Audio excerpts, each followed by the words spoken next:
Entre na atmosfera comigo. No ano passado, criei casinhas rústicas de feltro inspiradas nas bolachas de gengibre. As estrelas e a toalha de mesa seguiram o mesmo conceito. A evolução é constante e este ano vou aprimorar o ambiente para ficar ainda mais acolhedor. Prepare-se para se encantar com uma paisagem que vai preencher a minha janela. O primeiro plano, mais perto do observador, terá tons mais pesados e os detalhes são mais visíveis. O segundo plano intermediário será o plano dominante, onde estará o meu ponto focal e por isso darei mais ênfase.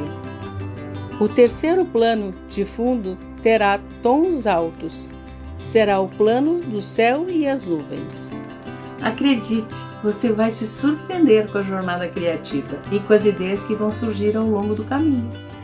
Cada plano é uma peça de um quebra-cabeça que se encaixa perfeitamente nessa paisagem dos sonhos. Cada parte criada será uma vitória, um passo mais próximo de dar vida à visão que tenho em mente.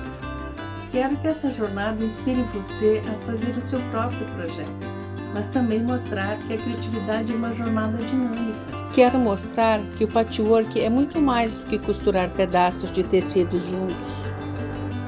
É uma jornada criativa que envolve escolhas de cores e padrões e é uma oportunidade de expressar personalidade.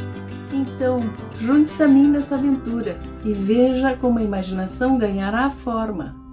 Compartilhe, comente suas ideias e inscreva-se no canal para não perder nenhum detalhe dessa criação única.